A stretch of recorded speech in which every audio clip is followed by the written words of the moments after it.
can I help? Here's a tour, bro.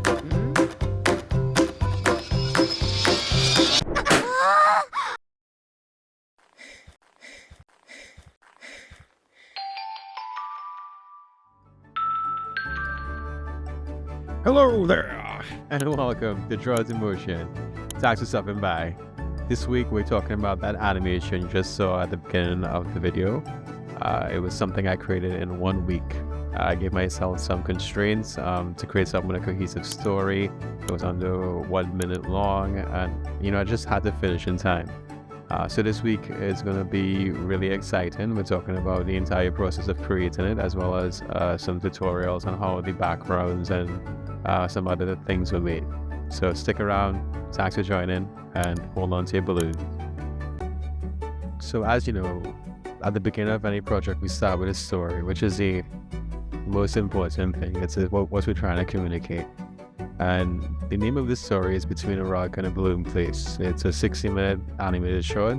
It's more about having the courage to let go after something happens, or someone leaves, or just something we all go through as human beings. And that is the other point. I wanted to create something with real human emotion, something that we all could relate to and probably have gone through in our lives. But the story was told through like a friendship between a rock, which is a golem, and a bright red balloon. The golem kind of represents the person, or the from his perspective, what was going on. He is like he's there, he's like solid and stuff. And I chose a balloon because it represents the fragile nature of how people and things and stuff could come into your life and then just leave. I think it's something we could all relate to, and and this is part of a series I'm trying to create called Motifs in Motion, which is very short animated projects that capture a universal emotional experience. So the story was there, I had all the bits and pieces, and now we need to design some of the actors for this, which is a very exciting part. I know these seem pretty rough because they are. I sketched them out in Procreate. They were just like doodles, This one, I tried to really visualize what it could look like, but then here, for simplicity purposes, I basically made it much more manageable. This was a kind of final look of what the characters look like.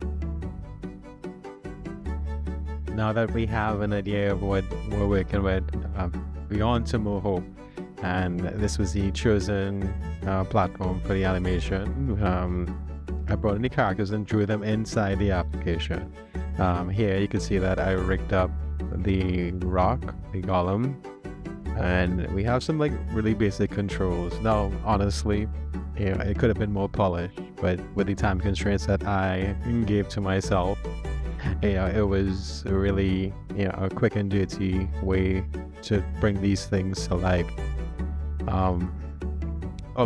Definitely, if I had more time, I would polish them more. But at the end of the day, the story was far more important than the characters' capabilities. And we have the rock character, and then we're gonna demo the balloon in a couple of minutes. Same deal, very rudimentary controls, mouth, eyes, the basic things to really convey emotion. And here we go. When I kind of think about it, this was this pass of animation, roughs and stuff was more of like a storyboard kind of a approach. You'll see if we put it online where I break down the poses and stuff. I just kind of got the main actions I wanted for the story and then kind of polished them off. So essentially, I think this was a very polished storyboard rather than an animated short. Because for me, sometimes when I create a project, it's hard to see that finish line. You know, you create like more and more work. You want it to be perfect, and it never is. You know, but sometimes, you know, you're lucky that all the pieces fall together, but sometimes you just have to have a goal and really work to it, and the constraints really help when you give yourself these you know, conditions to finish your project, or else, you know, you're gonna keep refining and refining, and you know, it doesn't come out. Not to say that, you know, you shouldn't do that. Sometimes, you know, you have to, you could enforce those conditions, but my point is that you need to give yourself a finish line. You need to give yourself a clear view of what completion looks like.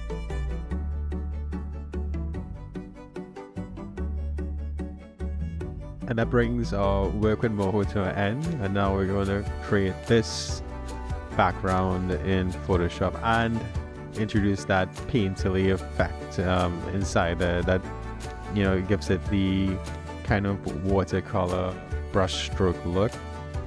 So we start with a gradient, and I'm choosing a mixing brush from the default brushes in Photoshop, and I'm just kind of giving it some texture. This video is sped up quite a bit, but essentially it gives you some of the working knowledge of how I went about creating the background for this. So yeah, so I'm getting some nice painterly brush textures into the piece, and I have a gradient inside there that mimics the night sky, but we do need some other elements inside there, like clouds and stars and such.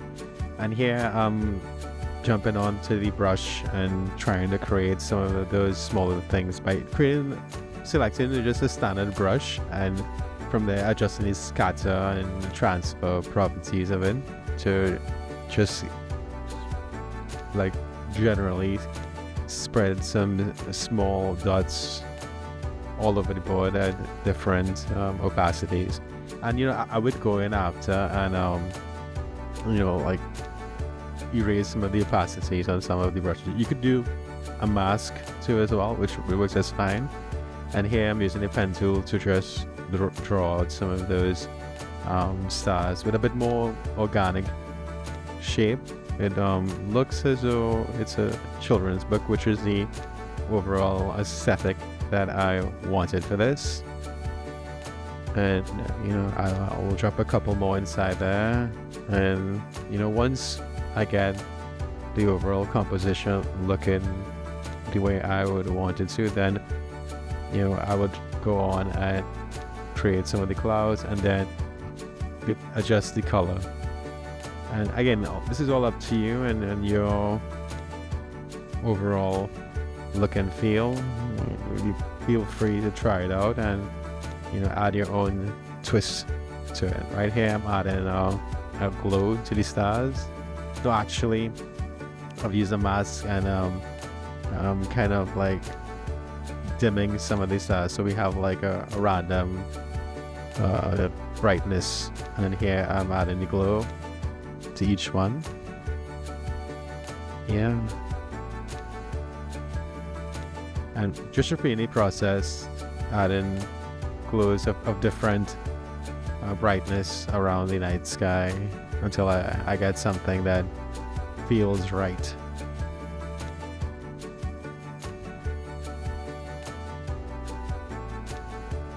Working with some of the internal settings. This is layer styles where I introduce like a second glow for each star with a little color in it.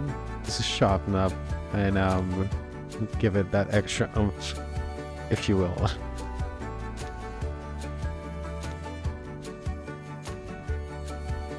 And now the final step is adjusting some of the overall colors, adding some random colors, because nothing is just one color. There are different light sources, things interacting with each other, and you want to really show that. And at this point, it was just like doing what feels right. This is what the final piece looked like. I added some clouds, adjust some levels and whatnot, and it was just based on feel and reference. So references are important.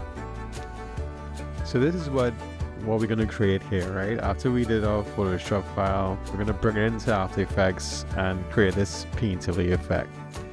So jumping into After Effects, I did a lot of the work already, so I'm just showing you. So we're going to create a comp, right? A new comp, which I did it already.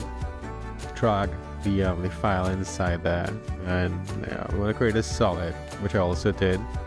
And you're going to add a fractal noise effect to it. And you're going to change that to swirly.